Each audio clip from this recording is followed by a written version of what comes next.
go live.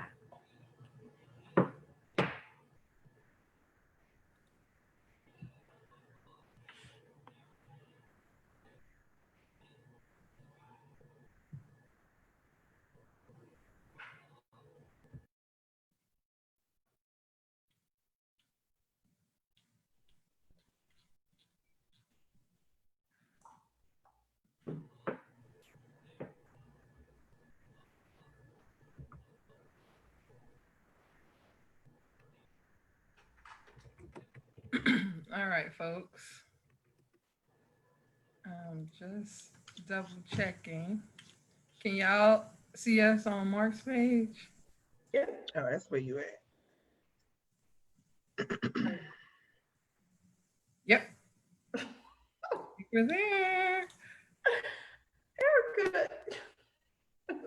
All right, folks. We are here with Gospel Tea. So I normally do a podcast that I've really been struggling with, real talk. But I do this podcast called Gospel Tea with Kellee. And so what I wanted to do today, somebody mentioned to me just about maybe kind of having a conversation or a dialogue about what's been going on with George Floyd and just the police brutality, and then racism and all that the African Americans are experiencing. And so I wanted to bring together some friends so that they can kind of share their perspective as to what's happening. They're all mothers. And so I'm going to give them just an opportunity to tell their name and how many kids they have and how old their kids are. So we'll start with that and then we'll jump right on in. So Erica, hit it. Hi, of course, I'm Erica Yao, married to Reverend Joe Yao, the Great. We have, excuse me, three children. Joe Nathan Yao is 20 now. He's not a child, he's kind of an adult, but he's still my baby.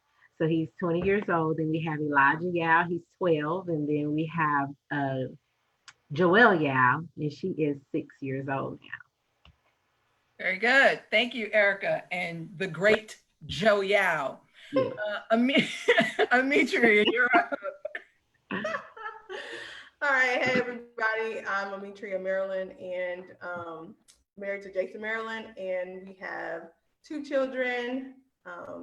Cameron is 5 and Caleb is 3. Great. And Terrell. Hi, I am Terrell, and I have two sons, a 25-year-old Anthony, and I have James, who JD is 9. All right, awesome. And so I'm Kellee. I wasn't going to mention my husband, but I definitely will not be outdue. You would have. I'm married to the amazing, Pastor Mark of Victory Baptist Church of Dallas. All right, friends. So let's jump right on in. So I really had to kind of put a lot of thought to this. Wait, you didn't say how many kids you had. Oh, I'm sorry. I got 2 kids. 2 off the chain, wonderful kids. I have a 9-year-old and a 10-year-old, a girl and a boy. Thank you. I appreciate that. All right. So I started thinking about, all that's going on. And, so you have this hashtag that says hashtag I am not okay. So let's start with that. As you all are just thinking about what's been going on, you think about your children. Are you hashtag I am not okay? How are you feeling? Well, if I sit here and I think about it, I think about my oldest son right now, because it's a little bit harder for me to protect him and show him that motherly and nurturing side of me, because he has his own mind and he wants to get out and he wants to go and do his own thing at this point. So I'm concerned about him just a little bit more right now, because he's reached that stage where he can go and he can drive, and he has that potential where maybe something could happen or maybe not, and it just scares me. So no, I am not okay at this point, just by thinking about all of the injustices that have happened to some of our young Black men and just thinking about how it relates to him, it really saddens me. Yeah. Somebody else, how are you doing? So I'm just like Erica, when you have them when they're driving age, and that's my thing with that. I am not okay, because I try to tell him, just try to do everything right as you're driving, and if you're stopped, it's hard because you say put your hands on the steering wheel, or just let them know that your hands, make your hands visible, and it's just it shouldn't have to be that, but you just don't know how a random traffic stop can go. Yeah, I think that's real dope, because I think as I think about it, like you said, it's a random traffic stop. And sometimes even when I'm driving with Pastor Mark, and he's not doing anything wrong, he immediately, if the officer gets behind him, he's like, okay, am I doing everything right? And I'm looking like, you haven't committed a crime, so Right. keep driving. And and I think he's always like, but you never know, and you never know how things turn quickly. And so, I think those are just some things that we're having those conversations with our kids. And so, Mitra, I know you have little kids. Yeah. And so I'm just thinking about for having me, that conversation with them. So for me, like, you're right, they're small, but let me just go back, because even though my kids are small, I more so think about my husband. So when he has to go out, or even when we're driving, I'm more of the paranoid type. When I see police, one, we use Waze, which is awesome because it lets you know when the police are around. But anyway, I'll be like, oh, you see that cop? He'd be like, I'm not doing nothing wrong. I'm not concerned. Like, and we've had instances where we'll probably share some things later, where we have had encounters. So I always think about that when he does have to go out, and either I'm not with him, not to say that I can stop anything from happening, but that's always in the back of my mind. So I don't worry too much about the children right now. My concern is thinking about them when they get older. Will this be like done and over with? Probably not. But will it subside a bit, or will I really have to have a conversation that some of you are having to have with your older children now? So I think more in the future terms, and then also present terms with my husband. Okay. So are y'all having conversations with your kids even now about it? Like, I mean, I don't know if, like, at our house, we're constantly watching it, we're looking at the protest. And so our kids are like, what's going on? So how have you guys had those conversations, and what are you kind of sharing with them? Well, I haven't really talked to Nate yet about it. Yao has. He's talked to him about how to react once he stopped and different things like that. But I had a small conversation with Elijah the other day, just to kind of tell him about things of what's to come for him. Kind of told him about what has been happening, especially with the George Floyd thing. And it kind of brought him to tears a little bit, because again, I try to shelter him, and I shelter him and Joel quite a bit to try to keep them away from some of the things that is happening. It may not be the right thing to do, but that's just me, as far as my protective nature, is to just go and try to shelter them from anything that's happening. But I did have a conversation with him, and he kind of just teared up, and I was just telling him some of the things to do, to make sure that he's, of course, always trying to be in the right in the situation, and, just to try to do the right thing. And he just kind of like looking like he didn't know what was going on, really. But, I still tried to attempt to have that conversation with him. And I already know, I'm going to get him and talk to him about it, in the near future. Yeah. Anyone else? So I talk to, because JD watches the news, but it's always but why? So especially with the George Floyd thing, and just watching it, and then, as you try to explain to him, but why did he do this? JD his school is so diverse. And the fact that they all embraced each other as brothers, because they do brotherhood circle, and they are to each other as brothers. And then when he's hearing Black Lives Matter and the white, Caucasians are doing this and doing that, he was kind of confused because his friends don't do that. When he's with his brothers at school, he's been to play dates and everything. They get along perfectly fine. And then he sees that this is happening in the world, and it's just so much hate. It's confusing. So it's always, when you answer, it's always, but why? But why? So it's really hard to have an 8-year, a 9-year-old just understand, because he sees it here, but he's not actually experiencing it at school. He hasn't ran into any issues like that at school. And I'm so glad, because it's so diverse, and he has lots of Caucasians in his class. I think that's so perfect, because I feel like, that just shows the innocence of children. Yes, like, that they don't see it, and because it's taught, that stuff is taught to you, to hate somebody. And I think sometimes the other thing that I have to be cautious about is to not let my anger with this whole situation want me to be like, I'm not fooling with these people, to try to put it on all white people as I'm dealing with this anger, because every time I look at the video, I'm like, this is crazy, this is messed up, like, and then I listen to this song, and I know you guys have heard it, where this African American kid sings, "I Just Want to Live." Every time I listen to it, I'm like crying, because I'm like, we want the same thing, right, in life. We want the same thing for our children. We want our kids to have the same opportunities to go out there and be successful. And and so what you just said, Terrell, makes my heart glad to know that there are, kids are having good experiences with other kids of other cultures, and that's just a positive thing. So that just blessed me. Amitri, what were you gonna say?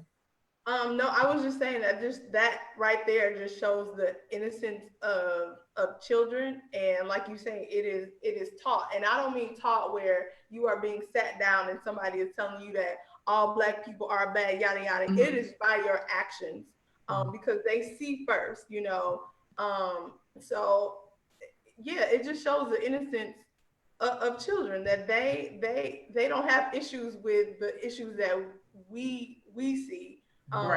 They just love people because they love people. It doesn't matter if that person has the same skin color as them, their hair is the same, or their hair is different. It does not matter, because I will tell you, since having Cam, and we would go to the mall and just go to like the play areas in the mall, and this kid would play with everybody. Like, it does not matter, small, big, old, young. It does not matter. Like, she does not know a stranger. And Caleb is kind of the same way. I mean, people walking down the street with their dogs, and he just wants to walk and talk with them. I mean, it's just the most random thing, but it just shows that the innocence in their heart. And I mean, that's great. I'm so happy that, JD is able to have a good experience. And that goes, to applaud, I don't want to say applaud the parents of those children, but I mean, that's great that he can have a great experience. And on the other flip side, it saddens me, because he's now having to see something that he doesn't experience. And for him, I can imagine that it just does not make sense in his mind, like at all. So, Yeah, and I'm thinking too, but let me ask y'all this. How are you, on the one hand, we have to teach our kids history. Right. And teach our kids, the struggle that that African Americans have gone through, and how do you teach that to your kids, and still teach love and forgiveness, and those pieces, understanding that, and while he has that great experience, he won't always have that great experience, Right. and we all can sit here and tell stories of times when we didn't, or how I felt, as a leader, and how I know that they treated me different because of the color of my skin. They wouldn't have treated a principal that was white the way they treated me. They wouldn't have second guessed Right. The way they second guess me. They wouldn't question the way they do me. So, you know, so how do you bridge that for your kids, that, you know, because once they hear history and you know, that it builds up a wall. So how do we help them to piece that together? That makes So yeah, it makes sense. So for me, having young kids, I have to start with the basics, and that is, you know, you treat everybody with respect. You know, God teaches us to love everybody. You teach them, you know, about forgiveness. We had a conversation about forgiveness the other day, and just making sure that they understand just those pieces, and then later on, I can add on to that, so that she and he have something to go back to in reference, where I can say, so remember when I talk to you about forgiveness and this and that and the other, this is that kind of situation, right? So I have to start with the basis with them, and then I can build from there. Because again, right now, you know, their eyes are clear. They're just, you know, it's pure for them. It's just a good person is a good person, you know.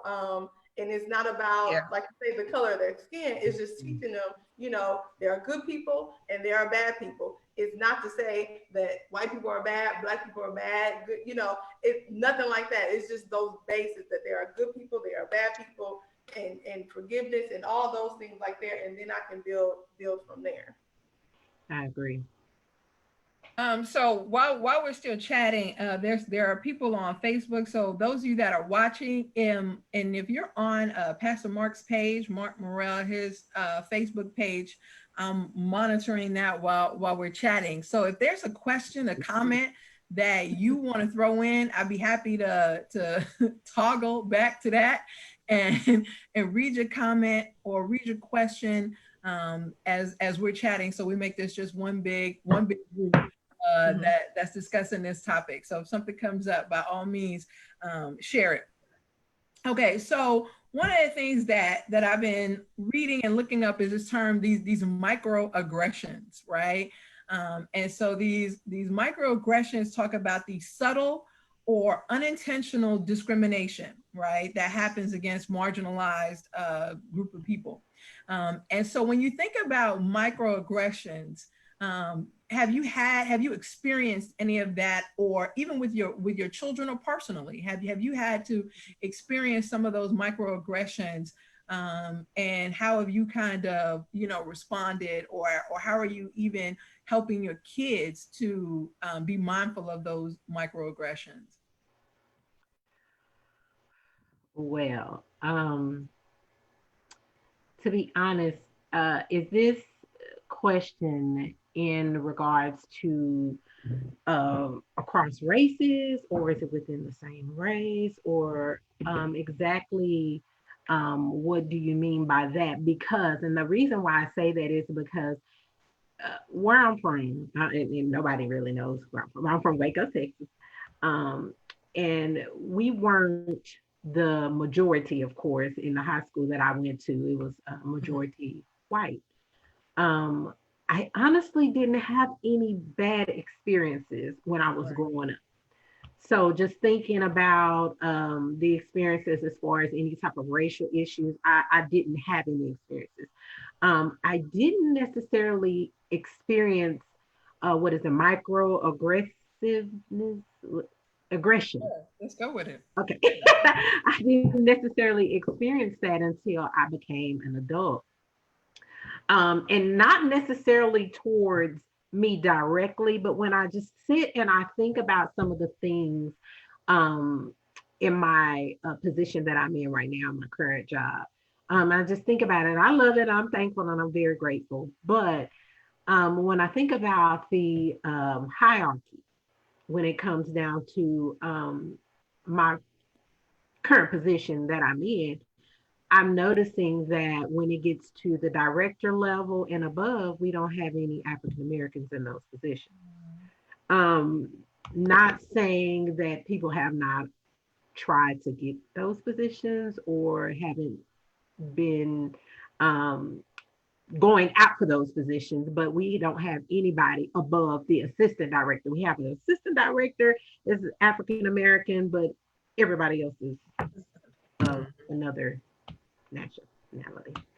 Um, so with them, I'm not going to say that I have personally experienced them doing anything to me myself.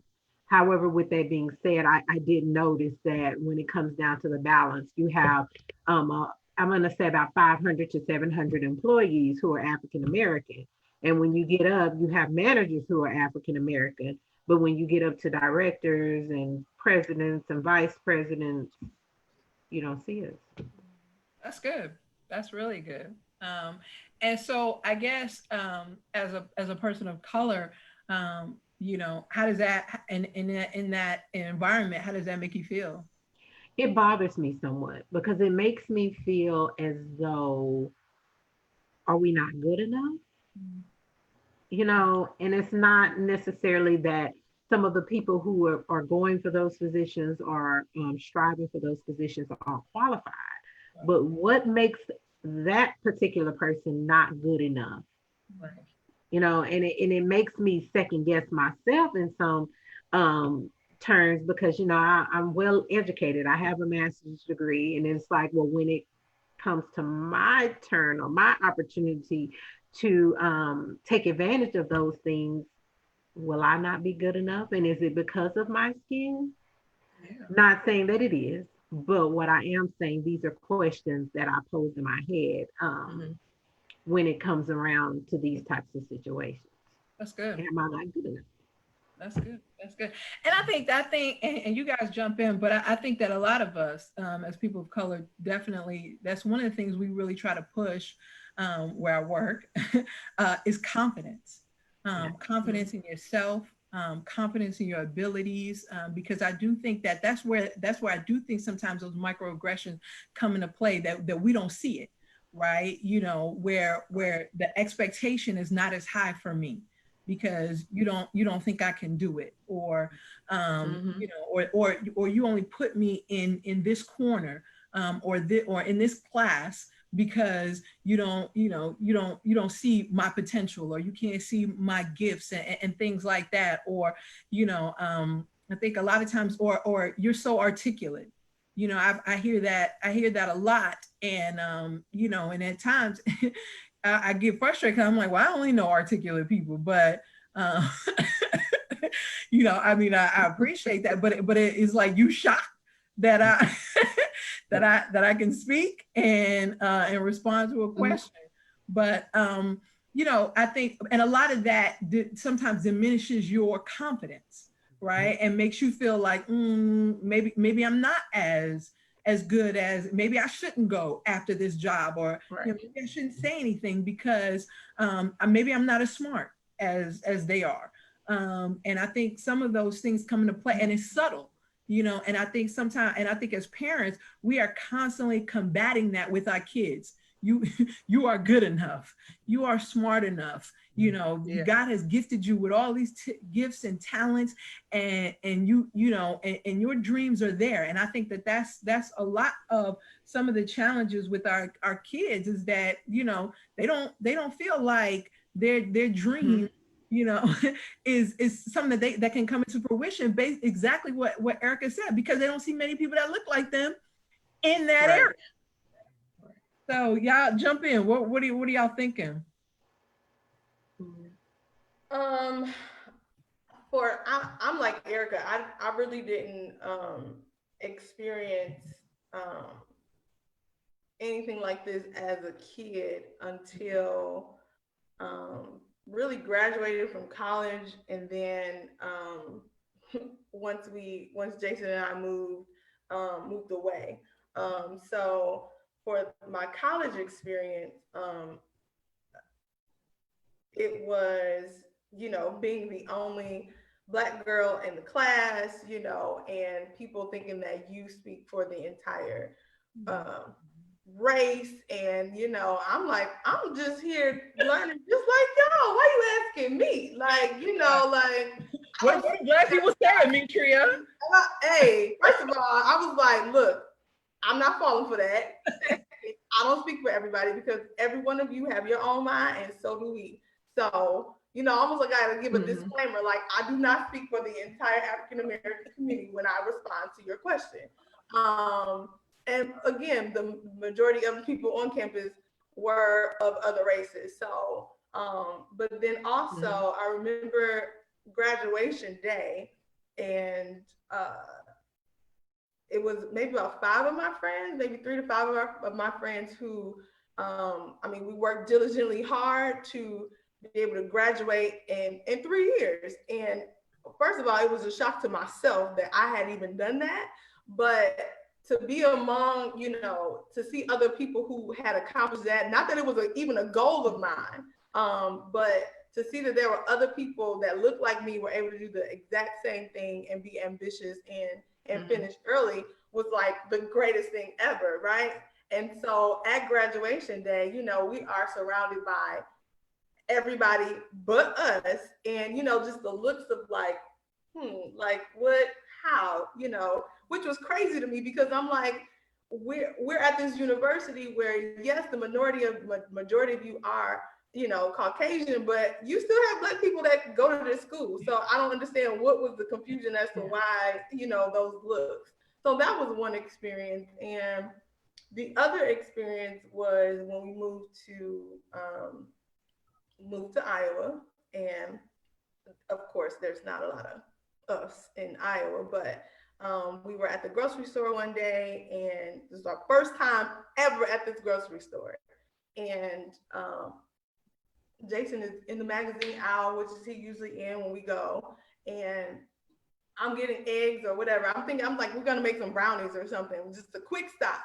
And we see he's looking at the magazines, and I'm coming the other way, and I just keep feeling like somebody is following me. And I'm looking back, and he's looking behind me, and he's like, I'm like, do you see that? And he's like, yeah. I'm like, that's weird, but okay. So we go to the First of all, I don't want to cut you off, but why am I on the edge of my seat with this story? we go because it's crazy. I don't know where the story's going, but like, right? So we go to another aisle, and then here come these same set of people, like, come again, follow us again. And next thing I know, this officer is coming up, and he has 2 people behind him, and literally points to me and Jason, and was like, "Are these the 2?" And we was like, "Are we the 2 what? Like, what are you talking about?" And so he's talking to the other people, or maybe a manager or whatever, and they're talking, and we're like, we're headed to the checkout, go to the checkout, buy our stuff, we out. So then in the breezeway, before you actually get outside, here comes the officer again, talking about some, "Hey, you stop." And we like, what are we stopping for? Like, what do you need? What is the problem? And here come these 2, you know, workers at the store, and he's asking them, "Are these the 2? Are these the 2?" And we're like, first of all, this is our first time in the store, so I don't know what you're talking about. Are these the 2? Now, if you think my mouth is bad, Jason got me topped. Oh, we know Jason. Because this dude went off. Like, but just, I had never, ever experienced, and my mom and my dad, you know, especially my dad had to talk to me about, you know, racism and things like that, but I have never experienced it ever before.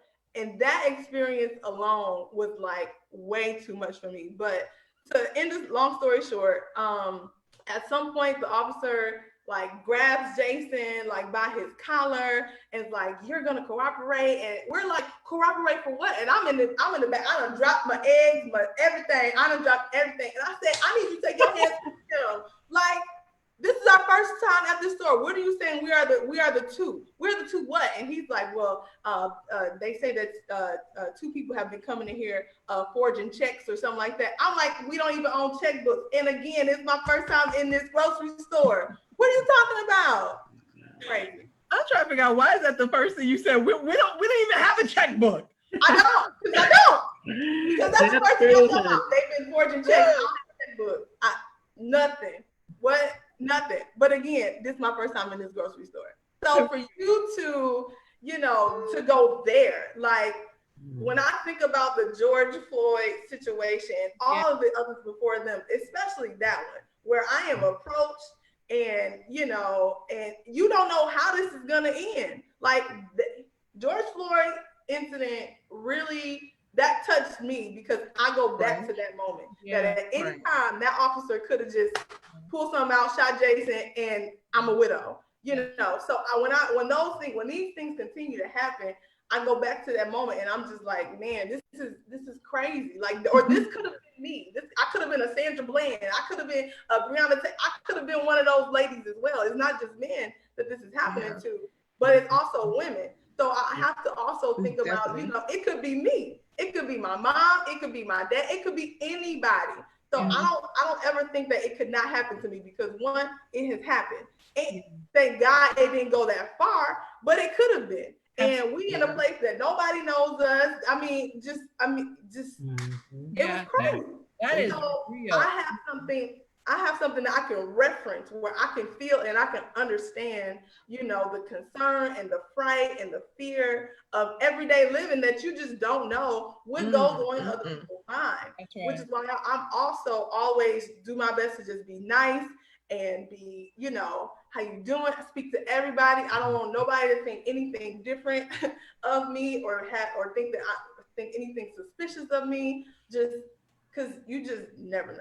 So that's been my experience. That is huge. Like that just hit me just in knowing you all. You know what I'm saying? And I think just how you can be scared. Yeah. You know? How you can really be out there and just be frightened and I'm telling you, after that. That's what you see. You see people like, I don't know what to do, or I don't want to stop because I don't want to, you know, I don't want to get shot. This was pre Travion, you know, so I'm like, none of this had happened, but now that I see it, and I'm like, dang, that could have been us. Right. And after that, I called my mama. I was crying because that was probably the most terrifying moment in my life. Yeah, that's huge because even when I can see that just as you're explaining it, because it's also like you're also trying to explain your point. Right. And nobody's hearing you. Like you're like, I'm like, dude, this is our first time here. It can't be me. It can't be us. And I can see, you know, that's so I need you to go and look at the cameras. We all don't look alike. Like, no, I need you to do your job. So even after that, I wrote to the Black Caucus of Iowa because they actually had one. I wrote to the police department.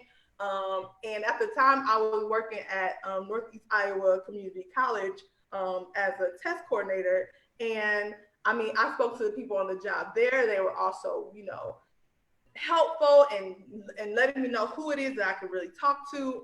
And we finally heard back from like the chief or whatever police. I mean, it was a bogus apology, not really an apology. It was, you know, oh, he's the first time officer, got it. We like, well, he need more training because this right here, that can't keep happening. Yeah.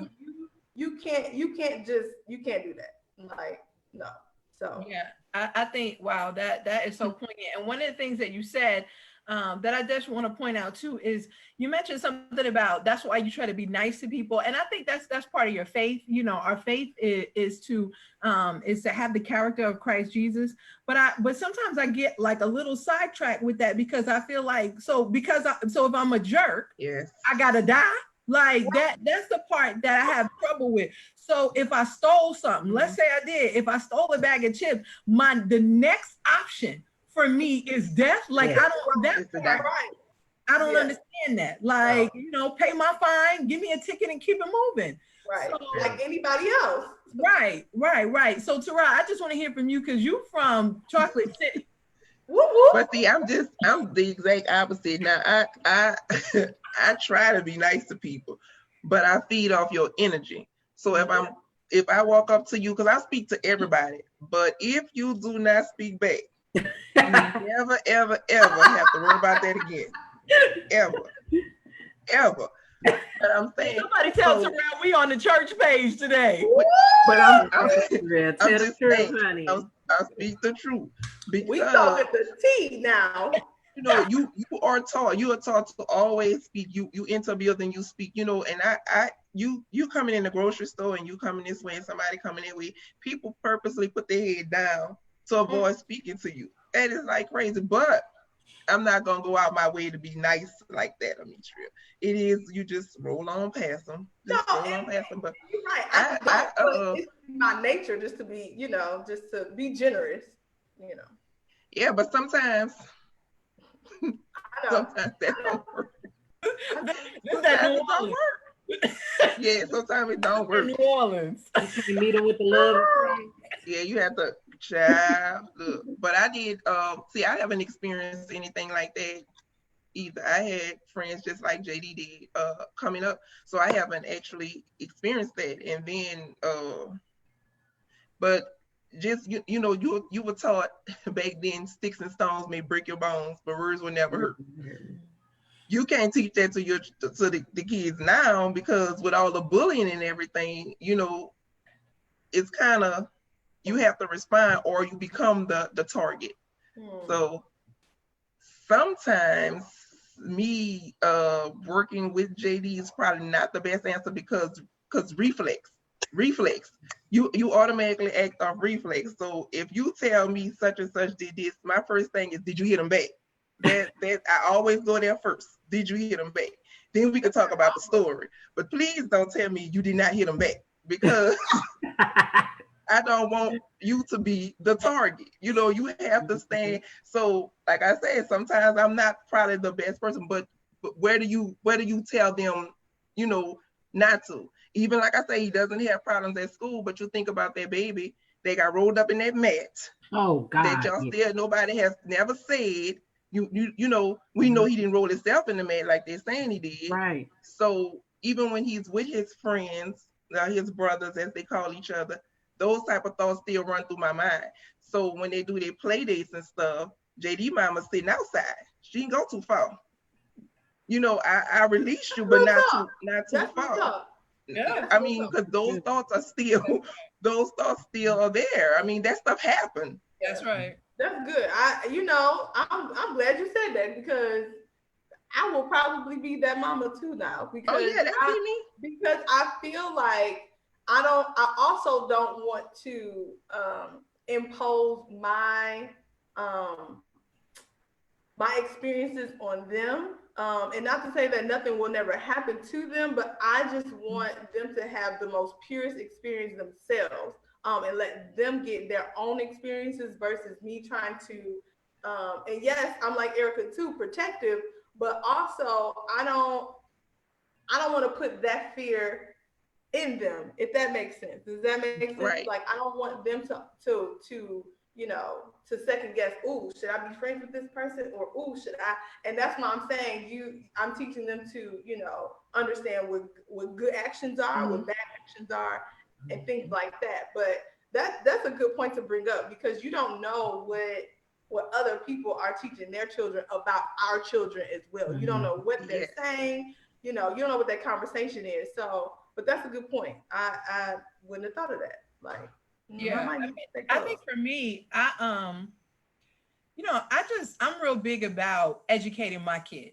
I feel like I went to historically Black college, which may have been why I'm so woke, but I was a history major, so I mean, it isn't a book that that we didn't read that we were like, but so I am about that. I'm trying to help my kids to like you said, bridge it all together. You know what I'm saying? And understand, because I'm also a proponent that one, you teach people how to treat you. Right. So I believe in that, that you teach people how to treat you. But I believe in as believers, right, that as people of faith, that I feel like we have to be an example of how you're going to treat somebody that you don't agree with, that and I feel like there's still a measure of justice and truth and speaking your truth, but I'm not going to let that person own all of my reactions and all of my, you don't get to own that. I, if I get angry, I decided to get angry. You didn't dictate how I'm going to respond in this situation, and really helping my kids to see each person as it is, you know what I'm saying? And even, we have these conversations even at work that, some people say, oh, I don't like this part, this teacher, or I don't like that. But the truth is, you've not had a bad experience with that teacher. You're going over what somebody else said. Right. I haven't had a bad experience with this person today, and so. And just because I have one don't mean that you will have one. Right. Like, right. Get your own experience. Right. But I also think, and because I also think if we don't educate them, they'll go out there and not be prepared on how to respond. You got to be alert. You got to be vigilant. You got to kind of know what's going on. So one of the things, and we're going to wrap this up, but one of the things that they talked about is that when it comes to this notion of systematic racism, I saw this on Facebook. They said that police brutality is just one of the factors that as it relates to systematic racism. And they talk about how you can see it in education, housing, hiring discrimination, all of those other areas might be areas that your child and us may experience this, and it may not ever be with the police. You may be one of those blessed people that never have an interaction with the police, but and I think sometimes we miss the fact that it's real out there, and maybe you didn't have that incident that Ametria had as when it comes to the police, but on your job, like Erica talked about, you see nobody else rising up in education, right? That's a huge point of contention for me, that children of color aren't getting the same education that their white counterparts are, right? There's a huge income gap and opportunity gap, and that's a concern for me, that there's an opportunity gap, that the same opportunity, because I'm a firm believer in that if everybody has the same opportunity, then you do with it what you need to do with it. But if my people didn't get the same opportunity, then they have challenges rising up, and then it's easy for me to look down on somebody when I'm already up here. Right. Or say that they're lazy, or they don't try, or they don't don't give an excuse as to why I couldn't do something, but because that's far from the truth. Like you said, I may not have had that same opportunity. Like if the opportunity was given, there's no telling that we could all be sitting above the glass ceiling. Okay. But because that's just truth. Like if we were all equally given, and this goes to men, women, that same thing too, the equity and equality and all of those things. So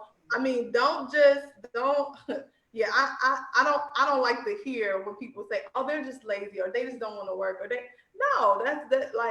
may be true for some people. It's not just, and it's not just Black folks either. Like that's the other thing too, is they are always acquainted with African American people. I mean, it's lazy white folks, it's lazy Asian folks, it's lazy Latinos, it's lazy everybody. Everybody has no color, Ametria. There is no color to it, like at all. So, like I'm like, dismiss me with that. Like, let's not go there. but yeah, and we definitely see that in our school system. Mm-hmm. Right. Absolutely. Right. Absolutely. Right. All right, ladies, we are going to, I was looking at the comments, what did you call Mr. Yao? The Great. The Great. The Great Mr. The Great Mr. Yao is flooding the timeline. Yeah. Oh my God. He's showing support. So what? Highlight a couple of things that the Great Mr. Yao has mentioned. Okay, hopefully I can figure out how to do that. Tell the Great Mr. Yao to go edit some videos. I need him to go. So he told you that you have a good point, Ametria. He did. He also said, we are the people that forgive. That's our faith. Mm-hmm. And yes, it's important to forgive, but it doesn't mean we don't want or deserve justice. See, isn't that, Right. isn't that great, Mr. Yao? The other thing he mentioned that I wanted to point out was that as a kid, he said you see things differently. Right. Yeah. So a lot of times, so we all mentioned this, you know, hey, maybe I didn't have that experience as a kid, but you also looking, but and that's the innocence of kids, right? That you see things in a different way, and it's not until you get older that you like, oh, she's talking about me. Right. Like white men. Right. I don't know what she was talking to when I was 9, but that was for me. Okay, you coming for me today. So we're gonna But close then think out. about, but go think ahead. about also think about how that then flips the person, where I didn't have these bad experiences as a kid, and now I'm having them as an adult, and it's just like, well, was I getting played the whole time, or like, was that joke about me? Like, you know, did I really have true, real friends? Like, you know, that you begin to question things, and that's the sad part too, is like where my experiences as a child were they real, or was I, you know, kept, you know, in a, you know, like what was that? So that makes you also question, you know, later on, like, well, now I have to sit back and think, was that a real friendship? Was that true? Was that, you know, I never thought about that until you just, you know, until y'all's, you know, point. So Yeah, the great. The great. Great. So so as we kind of close out, Erica mentioned something earlier just about how she is a helicopter mom, a shelterer, a smotherer, mother. She mentioned something to the effect that she does kind of keep her kids in a bubble. You know, talk to me a little bit about how you guys are. What do you guys think about that? Should we shield our kids from, because she mentioned she didn't know if that was right. She said this is what I'm doing. So that's what I'm doing. This is what I'm doing. So, you know, as mothers, you know, is that, what do you guys think about that? Are you shielding your kids, and do you feel like that's the best method? Can I add something before you guys answer? I can't necessarily say it's just me doing it as a child. Maybe that's how I was raised as well, because I didn't necessarily go to many people's houses at all. Maybe my cousin's house, maybe once or twice. My grandparents passed when I was at a very young age, and my grandmother when I wasn't even born yet, so I never met her. So I didn't really have anywhere to go. So literally, when I was at the house, it was just me. So I didn't necessarily, and I told y'all today I don't even like to go outside. So I didn't go outside and play unless I had to. But other than that, I was just in the house with my Barbies and with my mama and daddy. So that may also be why I feel the way that I feel, because I mean I didn't do anything when I was young. So that also can lead to the experiences of me saying that I didn't have any. So sorry, go ahead. Saying, okay, that's good. That's good. Anyone else? That makes sense. And like we've been saying, it's all about your upbringing. So I wouldn't say that my childhood was loose. I feel like I had and I'm an only child. So whatever, Kellee. And loose in the terms of, you know, how my parents, you know, parented me, where I have to say I was probably more of a responsible kid, because when I got home, it was just me at the house, because my mom worked days, my dad worked afternoons. So there was a gap in time during the day where I would be at home by myself. But for me, I need to come home, do my homework. If I had chores, do those, and then that'd be that. And I could go outside, but I had to stay in front of my house. So, I mean, there were, I won't say there were barriers or anything, but I also know that I wasn't like sheltered that way too, because my dad talked to me a lot, you know, about different things. And I learned a lot from, you know, watching them and their conversations. So I feel like I'm the same way with my kids.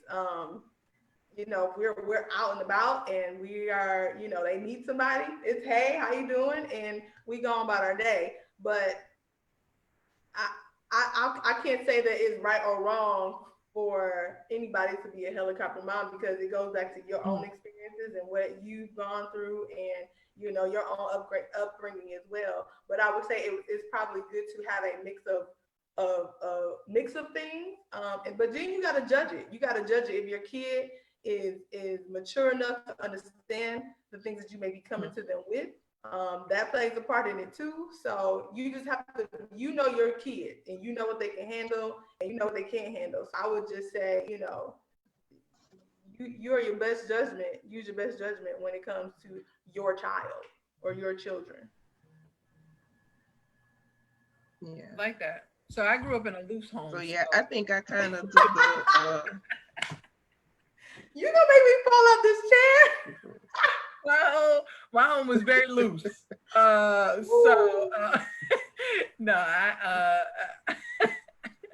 I didn't even mean it, but so go ahead. sheltered. I was not. My parents was one of those that was like, all right, go outside and see y'all at 6 o'clock. Before the street light. That's right. Before the street light, we was gone. I think times have changed. Yeah. Right. And maybe they haven't, and I don't know. And Terrell, I'll give you a minute, but you know, I don't. Maybe they've changed. In my mind, they've changed. But I was a kid then. But you know, when I went outside, or you know, when I was out and about, I didn't feel that, you know, danger or anything like that. But you know, now I am definitely more protective of my kids and the experiences that they have, and I'm trying to you know, partly I'm trying not to mess them up, you know. So you know, from some of the experiences that I had, you trying to shield them from some of those experiences that I had. But I try to find the right balance, because I'm better because of my experiences, and I think sometimes we don't want them to have those experiences, and so you know, but they need them, you know. They need those challenges and those experiences, and even those, you know, messed up friendships and things like that, to you know, to know who they want to hang out with and who they don't want to hang out with, you know. And so I'm trying to be better about having those conversations with them now, like, okay, so when I'm not there, how are you gonna handle this situation, or how are you? Because I'd rather them have an experience like that now, right, than when they start to have all these experiences as an adult and they don't know how to handle it. Yeah, and we may not be here to help or walk them through it. So you are definitely right. And I always say life lessons. This is just one of them life lessons that you just gotta learn right now. Like, yeah. So, Red, what were you gonna say? No, I was gonna say I kind of do the same thing. Because for us, we were outside from sun up to sundown. Because if you kept going inside, you was gonna have to stay inside. So you stayed outside. And now, like with JD, I don't even do, like, in front of the door. I have to be outside. I don't let him out by himself. Now, granted, we were out and we ran all day. It's just the times have changed so much till I have to be like right there. You have to be where I can see you. And so even in the grocery store and things, well, they'll try to go to the next aisle and stuff. And so I have to bring him to the wall to show him all those missing children. Stay here, because it happens just that fast. You know, you venture off and then someone doesn't know and they'll take you right on out of there. So yes. So yeah, I'm just like that too. I do a little sheltering as well. Love. Did you say love? I love shelter. All right, ladies. So that's it. I want to say all hearts and minds clear. Any last minute things? Did we get it? I guess Facebook will will tell us if we hit it. But our goal was really just to have a honest dialogue. We're not professors, historians, theologians. We are just mothers, and not just mothers. I hate that. You know, we're more than that. But we are women of color in this season who have children of color, and so we just wanted to share our perspective with you all just about, you know, how we see things and how everything is going. So that's it for our session. Thanks everyone.